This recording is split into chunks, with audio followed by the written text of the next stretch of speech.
People talk about soulless people. They talk about how majority of people do not have souls, that they're just NPCs, that these people do not know how to express emotions because they are not capable of having any. So it's a crazy topic because it goes into very philosophical views. So let's hear what these people gotta say.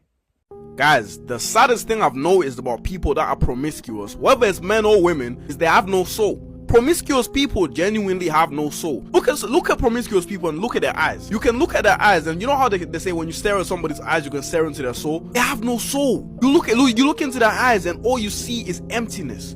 All you see is regret. All you see is sadness. I actually feel bad for them. I feel bad for them. Imagine being so promiscuous, you no longer have the ability to connect to somebody emotionally. Just imagine that. That's why being promiscuous is such a bad thing. That's why it's so frowned upon, right? I know a lot of people inside just say, oh, it's bad for women. It's also bad for guys to be heavily promiscuous, to just sleep with any person you sleep with. Because like I always say, it limits your ability to connect with somebody on a deeper level, right? Or you start viewing people as a sex object.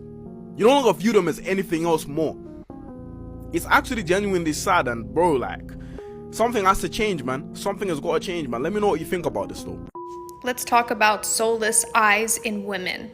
This rule doesn't necessarily only apply to women, it applies to men as well. And I'm using Bonnie Blue here as an example because she has these soulless, voided eyes that you can just read into and not see anything.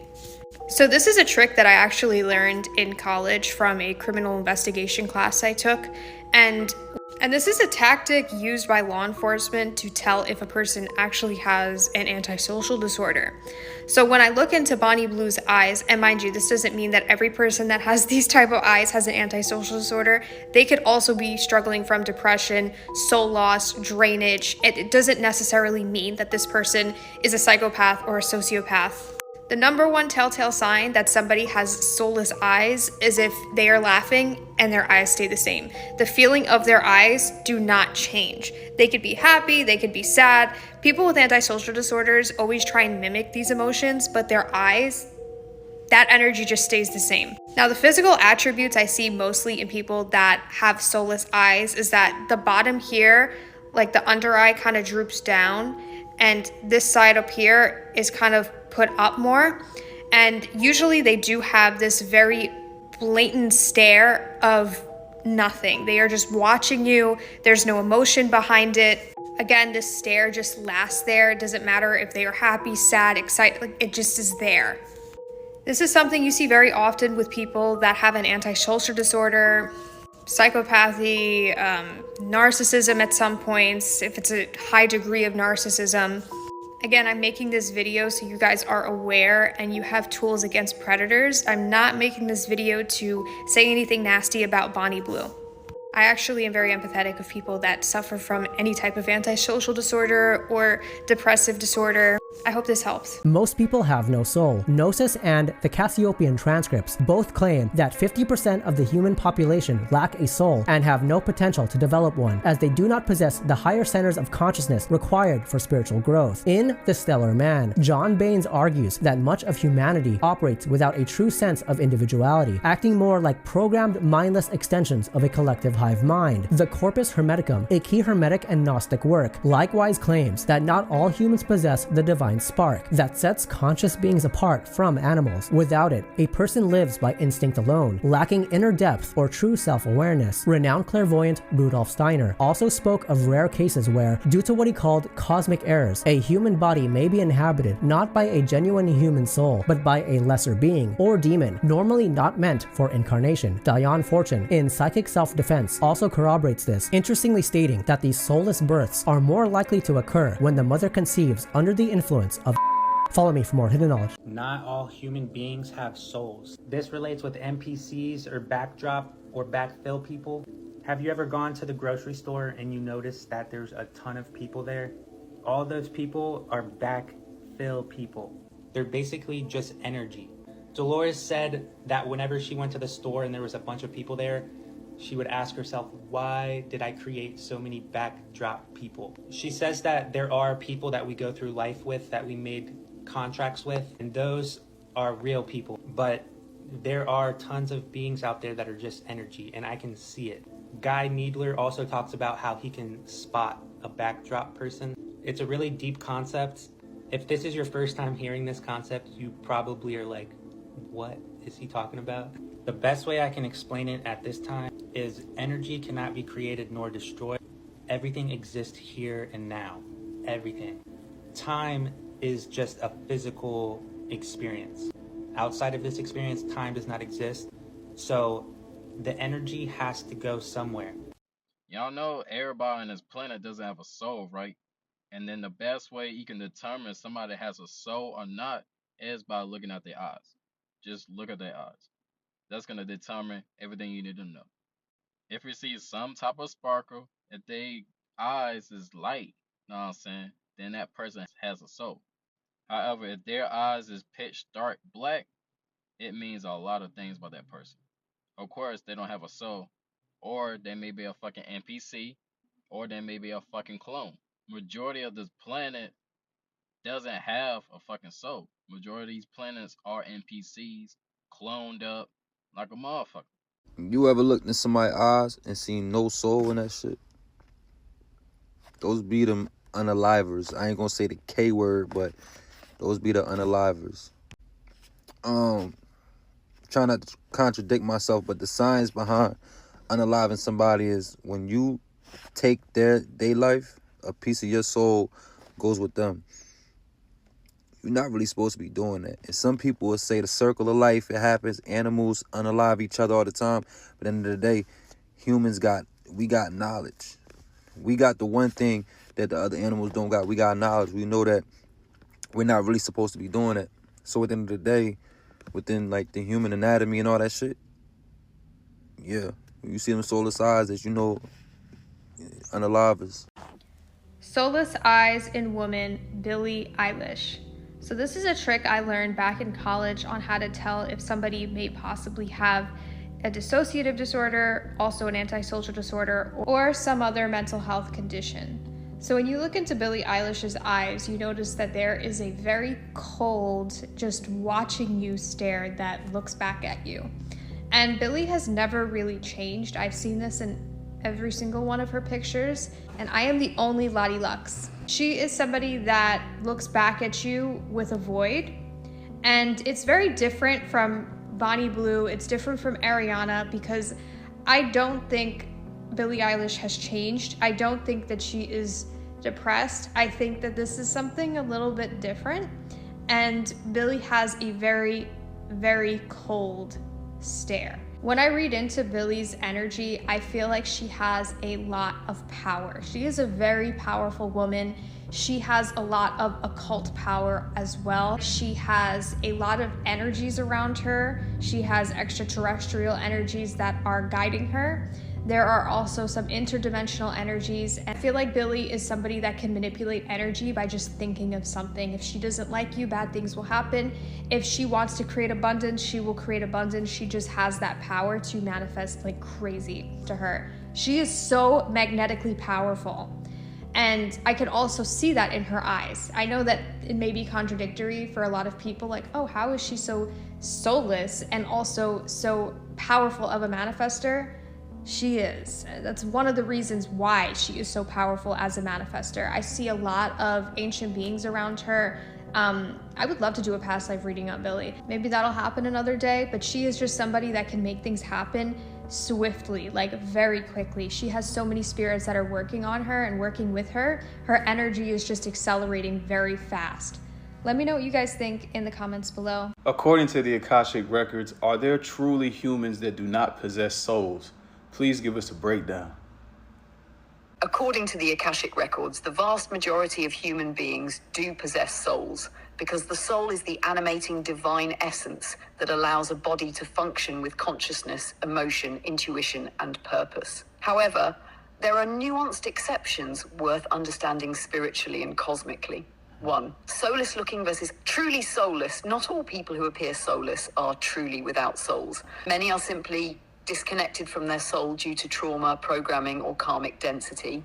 living in ego-dominant states where the soul's voice is ignored or silenced, operating with a fragmented soul due to past life wounding, soul loss, or energetic possession. In these cases, the soul is still present, but muted, hidden, or suppressed. These beings can often be healed or reawakened. 2. Soulless entities in human form, NPCs, organic portals. According to some esoteric teachings and supported by the records, a small percentage of human-like beings are organic portals, biological vessels with minimal or no individualized soul essence. These entities function through collective hive mind programming, often influenced by societal systems, media, or dense frequencies. They serve a mirror-like function for real soul-bearing beings, helping trigger lessons, reflections, and karmic clarity. They are not evil, but they lack the depth of emotional, creative, or spiritual nuance that soul-bearing beings express. 3. Incarnated AI, clones, and simulated beings. In certain timelines or manipulated grids, artificially generated human-like beings via advanced tech or fallen civilizations may imitate humanity but do not contain divine spark. Some of these are what mystics refer to as soulless copies or echo beings. They echo human behavior but lack inner evolution capacity. Others may be interdimensionally hijacked vessels, hosting entities rather than true souls. These are extremely rare but serve to test humanity's discernment and vibrational alignment. 4. Divine design versus void essence. Some beings are not of divine origin, but from voidal or chaotic dimensions. When they incarnate into human vessels, they carry a form of anti-life frequency, not because they are evil, but because their origin is not sourced from the light of divine source. These beings tend to sow confusion, dissonance, or division, feed off energy rather than generate it, fear, love, creation, or genuine emotion. But even they can be transmuted if they choose to reconnect to source. Final message from the Akashic records. Open quote, "The soul is not guaranteed by the body, nor is the body guaranteed by the soul.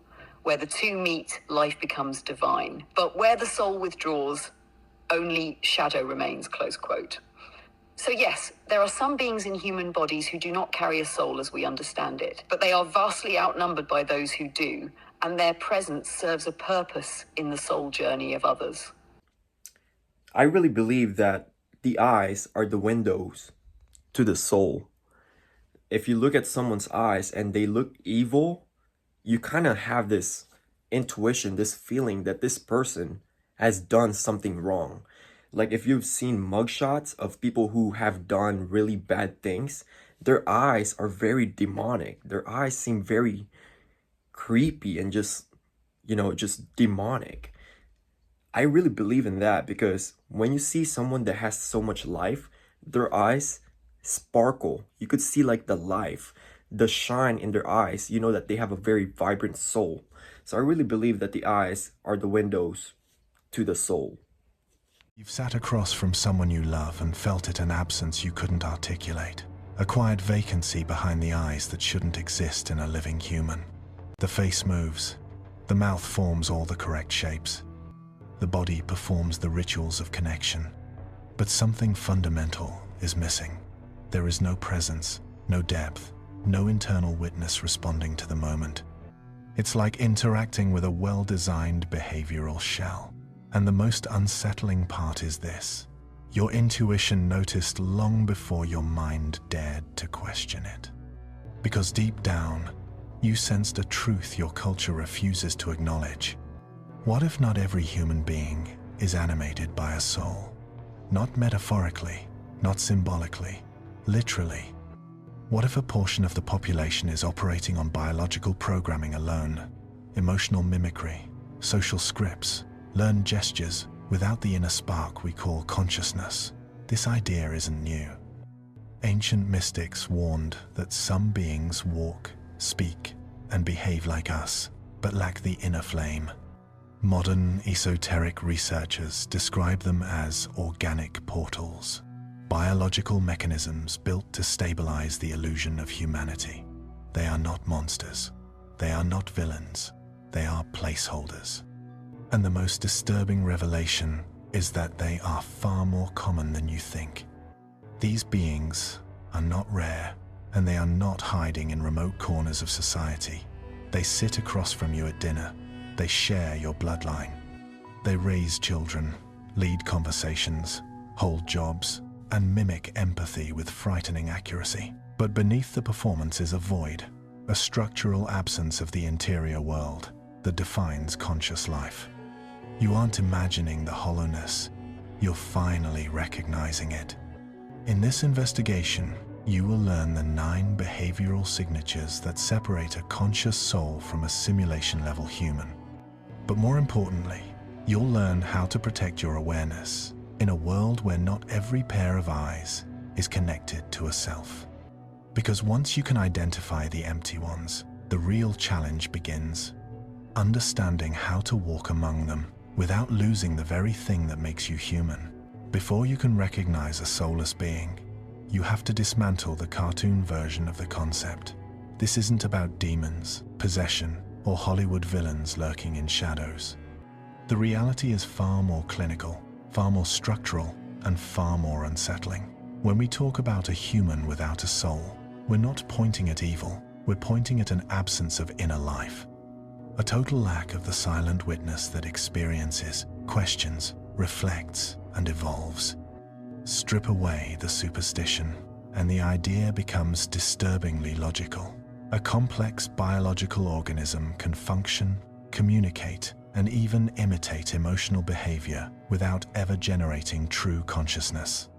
Just as your phone can speak, respond, and simulate intelligence without having an inner self, some humans may operate the same way. This idea isn't born from internet myth. It appears everywhere once you know where to look. Gnostic Christianity taught that not all humans were infused with the divine spark, that some were constructs of the material system designed to reinforce the illusion of reality itself. Eastern traditions hinted at a similar split, beings driven not by presence but by unconscious loops, individuals who moved through life without ever waking up to their own existence. Even modern neuroscience acknowledges that much of human behavior is automated, reflexive, conditioned, patterned. But the transcript reveals the most direct modern expression, the concept of the organic portal. According to that framework, a large portion of humanity is biologically human but spiritually empty, functioning as stabilizers of the collective environment. They laugh, cry, socialize, and agree, but none of it comes from an internal source. It's mimicry, not experience. And this is where the threat becomes real. Because if these beings exist and your intuition already suspects they do, they are not anomalies. The transcript makes it clear. These individuals are embedded in your daily life. They mirror emotion, but never feel it. They repeat beliefs, but never examine them. They exist inside the world's programming with perfect compliance because there is no internal mechanism capable of rising above it. While a soul questions, observes, and confronts itself, a soulless being simply reacts. No depth, no inattention, no spark.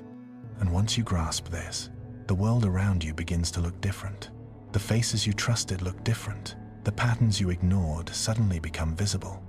You start to understand why some people feel hollow, not damaged, not traumatized, just fundamentally vacant. This is the foundation. Before we go deeper, you must internalize this truth. Soullessness isn't about morality. It's about architecture. Some humans carry consciousness. Some carry code. Is it me, or do it feel like it's a whole bunch of soulless ass individuals walking around?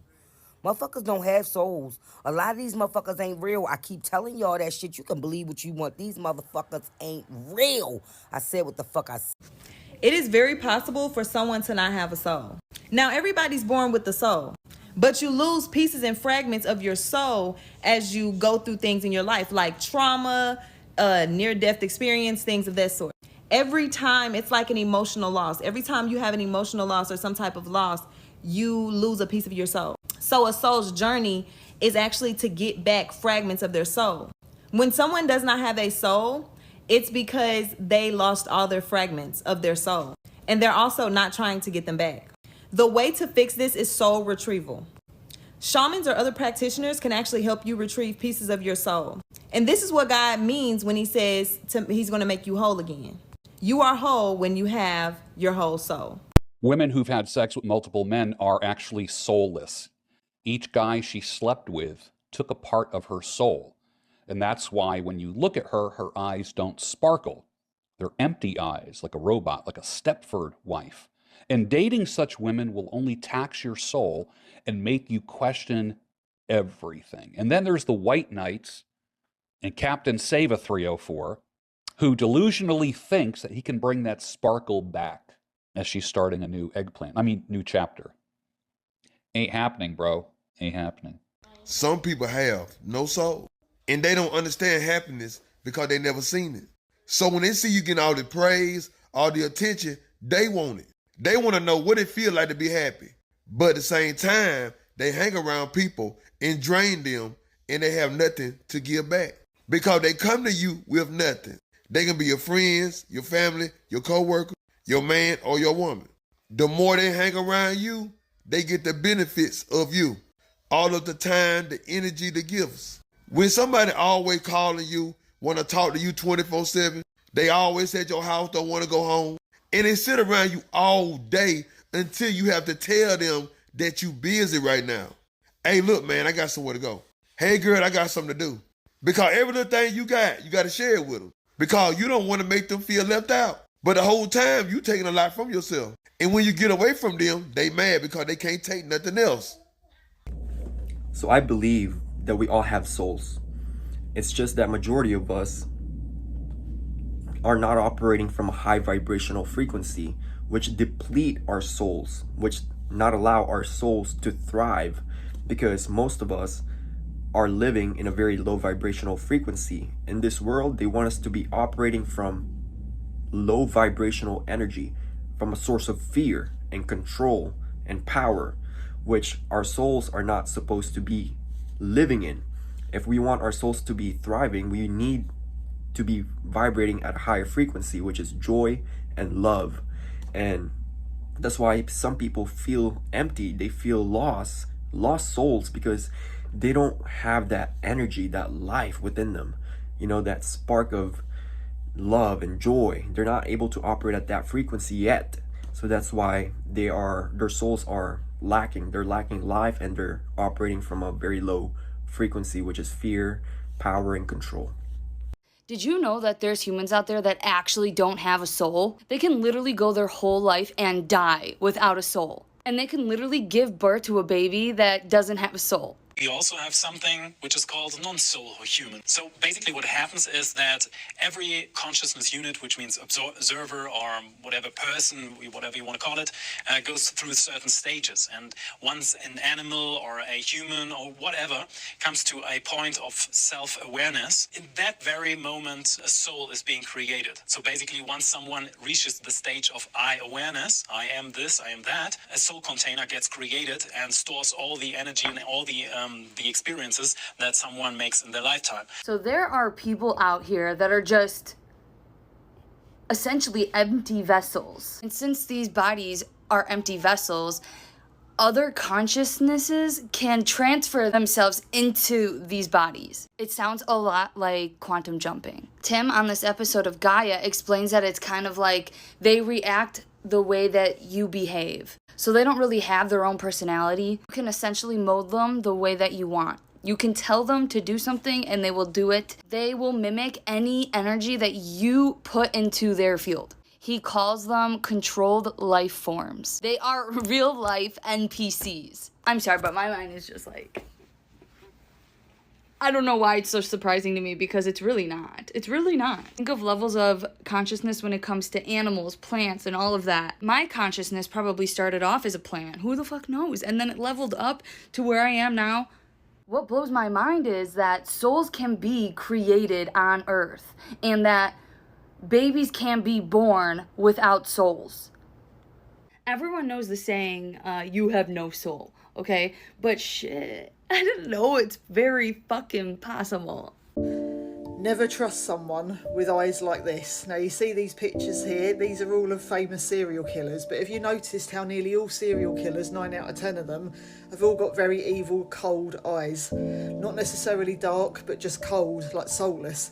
Now, when you see people with these types of eyes, now obviously not everyone will be a serial killer, but in my own experience, people that I've met with eyes like that are often, they can't be trusted. They've often got like a nasty side and a sadistic streak in them. They might not necessarily be capable of unaliving someone, but there is a nastiness there, and it can be like a little bit psychopathic, and they can do bad things. So guys, just be careful. They say eyes are the windows of the soul, and you know, that could possibly be true. But just be wary of people when they look like this. You know, it's unlikely that, you know, they're going to be a good person and trustworthy. Have you ever had a conversation with someone about some of the simplest shit in life and they just don't get it? What if I told you the reason they can't get it is because they're not real people? 95% of the people on this planet are just NPCs or background noise to make your reality more difficult. It's a small amount of people that came back on this planet to help other people wake up. But it's 2025. One of the hardest battles is helping an NPC wake up. You can't help an NPC wake up because they don't have no emotion, no feeling, no spirit. They are just here to make your life more difficult. How many people in your family actually support you? Just remember, we have spiritual parasites, and most of these parasites live in our family. Your brother, your sister, your mom, your dad, your cousin. Some of these people are really your enemies from your past life, and their purpose is to make sure you are stuck here with them. Remember, we all came here to ascend. Well, not all of us. A small percentage. Anytime someone want to speak about spirituality, we have a NPC player say, well, what about religion? You want to speak about crystals, they're going to say, well, that's demonic. Speak about meditation, no, you can't do that. Speak about magic or witchcraft, well, they say that's demonic. God said you can't do that. Anytime you try to break the system of the matrix, you have a bunch of NPCs say, that shit is fake. It's not real. You lost your mind. You're crazy. But the truth is, there can't be true that some humans don't have souls, right?